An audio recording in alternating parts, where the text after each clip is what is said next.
Hey guys, wow, 2 videos in a day. The first one today was on hunger, and this one is about business. I own a business, I own multiple businesses in the town of St. Albans, and it just keeps expanding and growing. And I have stages and levels, and it's really exciting how that works and how God gives you a vision, and then He builds it, it grows. And so it's just evolving into one thing after another.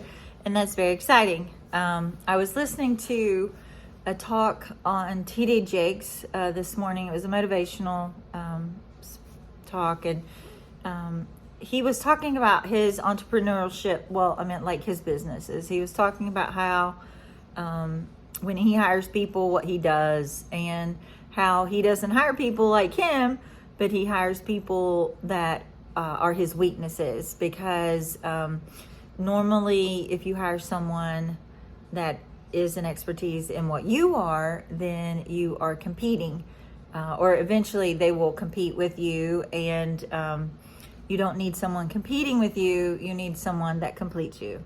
And so what he was talking about is how so if you own your own business, I'm an artist, I do have other artists there, but I don't have another glass artist. I'm the only glass artist, and for that reason I don't let other artists duplicate. Like, I don't have multiple painting teachers, and so I try to get a specialty in all of the areas of art, the mediums of art, so that no one is really competing against one another, but that we're all working together as an integral part, and feeling an entire wholeness. And so that stuck with me, is to give a message out there to the entrepreneurs, to the people who own small businesses. And another thing that he said is, if you want to start a business,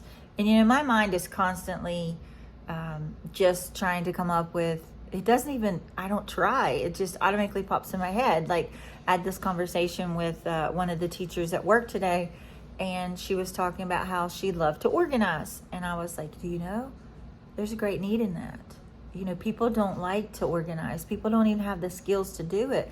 Like, you could literally legit go into a home and organize a closet and make bank, because there's a need.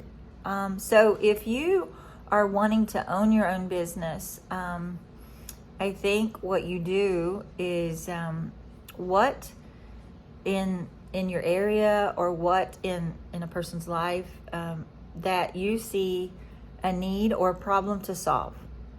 And with the studio, the problem I was solving is to allow an outlet for people to create, and instead of like going to the movies, or going out to eat, to have another avenue that was a healthy expression of putting your time and talents to work, and then just being able to take your mind to a different space. Art isn't about good or bad, and so the studio is more like an art therapy kind of situation, where you're just making.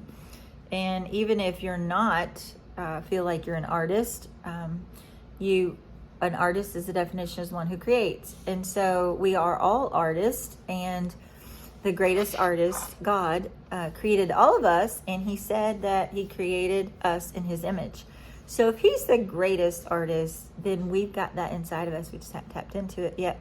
And so, I hear people say, well, I can't even draw a straight line. Well, you know what? That's what rulers are for. I can't draw a circle. Well, that's what, protractors are for. And so art isn't just about drawing. But anyway, back to the businesses.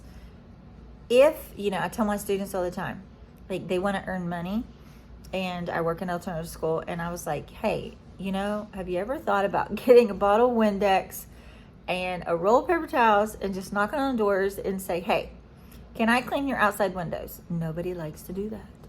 So what are you capable of doing that is a need that you could fulfill, that could earn you money? Or what problem can you solve for people? Or what are your gifts and talents that are used to serve people, or something that they will like want to seek you out to do? And I think kind of that's where you start with the art center. You know, we moved to St. Albans, and there was not an art place anywhere, and I was very active in the Huntington Museum of Art, which was in Huntington, West Virginia. And here we moved to St. Albans, and there's no art anywhere. I mean, there's art in Charleston, there's art in, I don't even think there was any art in Bartlesville. So it was either Huntington or Charleston, and there was no medium place. And so, you know, I guess, you know, it was for me to start. And I really feel that it wasn't so much a dream of mine to even have an art studio. You know, I was reflecting back, or to teach art. I mean, that's what I teach. But I think the dream has come alive now, is where healing is taking place through art. And I wanted to go to school to be an art therapist, and I was a homebody, and I was too scared to go away, and Marshall didn't have the program. And so I remember that was the desire of my heart. And then, you know, another desire of my heart is I always took up for the underdog. I always had compassion and empathy for those who were hurting, or for those that were a minority, or had a disability or something special. And you know, I always wanted to help make their lives better. And so it's kind of like full circle.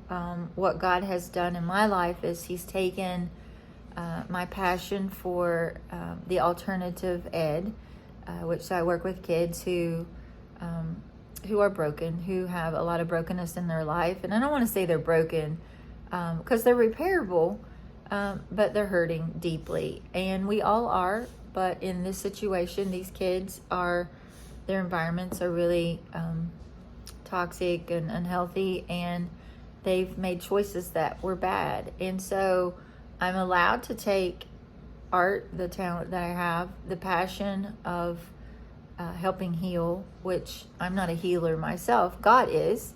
So His words will heal. And putting that together and doing that at the center, and the Education Training Center, is just to bring awareness and truths to our community. What we don't know, we can't grow. That makes sense. What we don't know, we can't grow. We can't advance. We can't heal.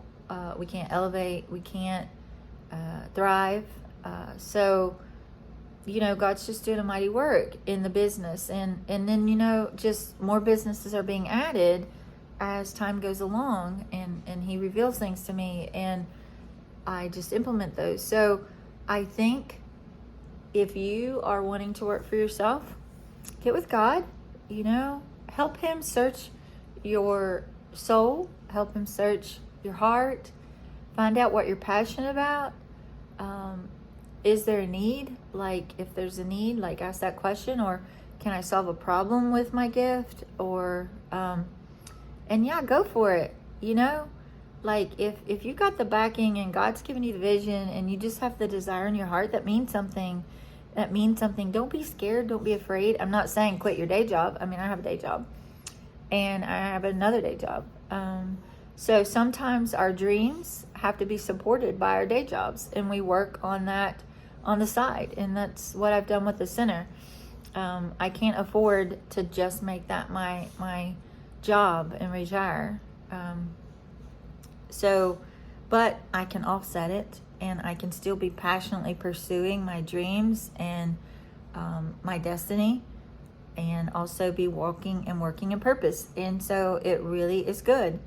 And so, yeah, for all those entrepreneurs out there, I think, or wannabes, or wannabe small business owners, hey, you can do this. You can do this. Believe that you can. Study. See what you got to do. Maybe it's take that course at college. Maybe it's, I don't know, talk to another business owner. just start planning, and you never know where you will go if you just keep walking the next and doing the steps towards your goal and your dreams. So yeah, so this is the second video, but it's more of for those who are wanting to live their dreams. And so thank you and have a good day.